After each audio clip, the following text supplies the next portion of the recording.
Last day of college. இதுக்கப்புறம் நாங்கள் college போயிட்டு எக்ஸாம் மட்டும் தான் எழுதிட்டு வருவோம். இன்றைக்கி தான் லாஸ்ட் ஒர்க்கிங் டே. மார்னிங்கே யூனிஃபார்ம் சாரீ கட்டிட்டு வர சொன்னாங்க. ஒரு ப்ரோக்ராம் மாரி இருந்துச்சு. அது முடிச்சுட்டு நான் திருப்பி ரூம் போய் சேஞ்ச் பண்ணிட்டு வரலான்னு போனேன். பட் எனக்கு டைமே இல்லை.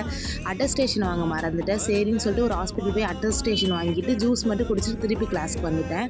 கிளாஸ்க்கு வந்துட்டு இன்றைக்கி கொஞ்சம் வேலை இருந்துச்சு. அதெல்லாம் முடிச்சுட்டு மேமை வந்து ஒரு சர்ப்ரைஸ் பண்ணிடலாம் அப்படின்னு சொல்லி ஒரு பிளான் பண்ணியிருந்தோம். இன்ஸ்டாகிராமில் வர மாரி சண்டை போட வச்சு அப்படின்னா பிளான் பண்ணியிருந்தோம். பட் மேம் என்னை பார்த்துட்டு இன்ஸ்டாகிராமில் வர மாரி தானே பண்ணுறீங்க அப்படின்னு கேட்டாங்க. எங்களுக்கு தான் பல்ப் ஆகிடுச்சு. அப்புறம் மேம் உள்ளே கூப்பிட்டு போய் அவங்களுக்கு ஒரு சின்ன சர்ப்ரைஸ் பிளான் பண்ணியிருந்தோம். ஆல்ரெடி ஹேண்ட்பேக் கிஃப்ட் கொடுத்துட்டோம்.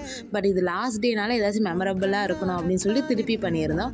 லாஸ்ட்டாக இவங்க வந்து கண்டுபிடிச்சிட்டாங்க. மேம் சண்டையை நிறுத்துங்கன்னு சொல்லியும் நிறுத்தலை, சண்டை போட்டே இருந்தாங்க. மேமை பார்த்து செம்ம ஹாப்பி ஆகிட்டாங்க.